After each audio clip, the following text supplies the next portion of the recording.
আজকে দারুণ লোভনীয় একটা রেসিপি নিয়ে আমি হাজির হয়ে গেছি, আর সেটা হলো ফুলকপির পকোড়া। শীতের সন্ধ্যায় গরম গরম চায়ের সঙ্গে ফুলকপির পকোড়া হলে আর কিছুই চাই না। তাহলে চলুন দেরি না করে আজকের রেসিপিটি শুরু করে দিই। আসসালামু আলাইকুম everyone, welcome back to my channel Sanu cooking.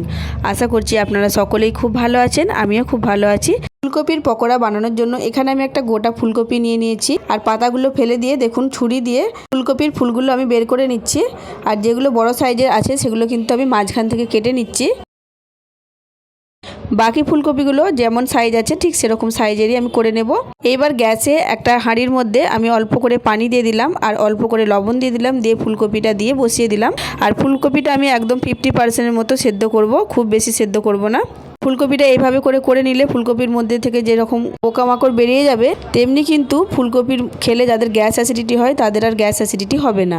এইবার একটা পাত্রের মধ্যে আমি নিয়ে নেব হাফ চামচের মতো জিরের গুঁড়ো, হাফ চামচের মতো হলুদের গুঁড়ো, হাফ চামচের মতো লঙ্কার গুঁড়ো, স্বাদ অনুযায়ী লবণ, হাফ চামচের মতো ধনিয়ার গুঁড়ো, আর এখানে নিয়ে নিচ্ছি হাফ চামচের মতো গরম মশলার গুঁড়ো, আর এখানে নিয়ে নিচ্ছি 1 চামচের মতো আদা রসুনের পেস্ট, আর এখানে একটু সুন্দর ফ্লেভারের জন্য আমি দিয়ে দিচ্ছি কাসুরি মেথি। এটা অপশনাল, আপনারা দিতেও পারেন নাও পারেন, তবে দিলে স্বাদ কিন্তু খুব ভালো হয়, সেই কারণে আমি দিলাম। এইবার আমি দিয়ে দেবো কুচিয়ে রাখা ধনে পাতা। ধনে পাতাটাও অপশনাল, কিন্তু দিলে ভালো লাগে সেজন্য আমি দিয়েছি। যদি হাতের কাছে থাকে তাহলে দেবেন, কিন্তু না হলে কিন্তু না দিলেও হবে। এবার শুকনো মশলাগুলো একটু ভালো করে আমি মিশিয়ে নিচ্ছি চামচের সাহায্যে। আর এদিকে কিন্তু আমি ফুলকপিটা খুব ভালো করে পানিটা ঝরিয়ে নিয়েছি। এবার এখানে আমি পরিমাণ মতো দিয়ে দেবো বেসন। বেসনের পরিমাণটা আমি আর বলছি না, যে যেরকম হিসাবে বানাবেন ঠিক সেরকম হিসাবে দেবেন। আর এখানে আমি দিয়ে দিচ্ছি 1.5 চামচের মতো কর্নফ্লাওয়ার। কর্নফ্লাওয়ার যদি না থাকে তাহলে চালের গুঁড়োটা দিতে পারেন। চালের গুঁড়োটা আমার কাছে ছিল না তাই দিলাম না, থাকলে কিন্তু আমি অবশ্যই দিতাম। চালের গুঁড়োটা দিলে একদম পকোড়াগুলো খুব মুচমুচে হয়। এরকম করেও কিন্তু খুবই মুচমুচে হয়েছিল, চালের গুঁড়োটা দিলে আরও মুচমুচে হতো। এবার খুব ভালো করে ব্যাটারটা আমি ফেটিয়ে নিচ্ছি। যত ভালো করে ব্যাটারটা ফেটাবেন তত কিন্তু ফুলকপির পকোড়াগুলো ভালো হবে। একদম সহজ একটা রেসিপি, যে কেউ একবার দেখলে বানিয়ে ফেলতে পারবেন। আর পকোড়া তো আপনারা অনেকে অনেক রকমভাবে খান, কিন্তু এইভাবে আমার মতো করে একবার ফুলকপির পকোড়াটা খেয়ে দেখবেন। আর ফুলকপিটা দেখুন আমি একদম 50%-এর মতো সেদ্ধ করেছি, না হলে কিন্তু ফুলকপিগুলো ভেঙে যাবে। এবার এই দেখুন ব্যাটারের মধ্যে একটা ফুলকপি আমি দিয়ে দিচ্ছি, দিয়ে কোট করে নিচ্ছি।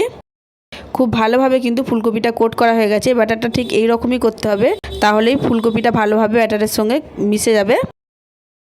এইভাবে একটা ফুলকপি আমার কোট করা হয়ে গেছে। এবার আমি গ্যাসে আগে থেকে কড়াই বসিয়ে দিয়েছিলাম গরম হওয়ার জন্য, আর খুব ভালোভাবে গরমও হয়ে গেছে। আর এখানে আমি রিফাইন তেল দিয়েও দিয়েছি, তেলটাও খুব ভালোভাবে গরম হয়ে গেছে। এবার আমি চামচের সাহায্যে একটা একটা করে ফুলকপিগুলো দিয়ে দেব। আমি কিন্তু ব্যাটারের সঙ্গে একটা করে মিশাচ্ছি আর দিচ্ছি, আমি একবারে সব কটা ফুলকপি মিশিয়ে নিইনি। এভাবে করে দিলে কিন্তু খুব ভালো হয়। আর ফুলকপির সাইজগুলো যেহেতু আমি একটু বড় বড় টাইপের রেখেছি, তাই এটা একটু বড় সাইজেরই লাগছে। আপনারা যদি চান তো ছোটো বড় করে নিতে পারেন। এবার সব কটা ফুলকপি আমি দিয়ে দিয়েছি, আর কিন্তু এখন নাড়াচাড়া কিচ্ছু করা যাবে না, এইভাবে এখন রেখে দিতে হবে কিছুক্ষণের জন্য। এবার একটু ভালোভাবে ব্যাটারটা সেট হয়ে গেলে খুন্তির সাহায্যে দেখুন নাড়াচাড়া করে দেবেন। একটার সঙ্গে একটা কিন্তু লেগে যাবে না, একদম পারফেক্টভাবে ফুলকপির বড়াগুলো রেডি হয়ে যাবে। এইভাবে উল্টে পাল্টে লালচে করে ভেজে নিলে কিন্তু ফুলকপির পকোড়া রেডি। আর আমি কিন্তু এখানে কোনো রকম ফুড কালার ব্যবহার করিনি, আপনারা চাইলে ফুড কালার ব্যবহার করতে পারেন। খেতে কিন্তু অসাধারণ হয়েছিল বন্ধুরা, আপনারা না তৈরি করলে বুঝতে পারবেন না যে কতটা সুন্দর হয়েছিল। একটা আমি কেটে দেখাচ্ছি, দেখুন মাঝখান থেকে কত সুন্দরভাবে কোট হয়ে গেছে ফুলকপিটা।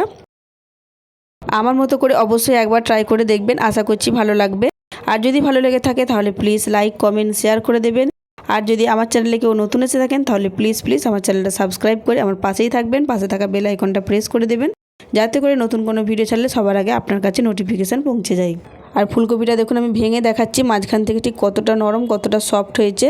একটুও কিন্তু ফুলকপিটা গলে যায়নি কিংবা ভেঙে যায়নি, এতটাই সুন্দর হয়েছে। আজ তাহলে আসি, ফিরে আসবো নতুন একটা ভিডিও নিয়ে। ততক্ষণ সবাই ভালো থাকবেন, সুস্থ থাকবেন। আল্লাহ হাফিজ।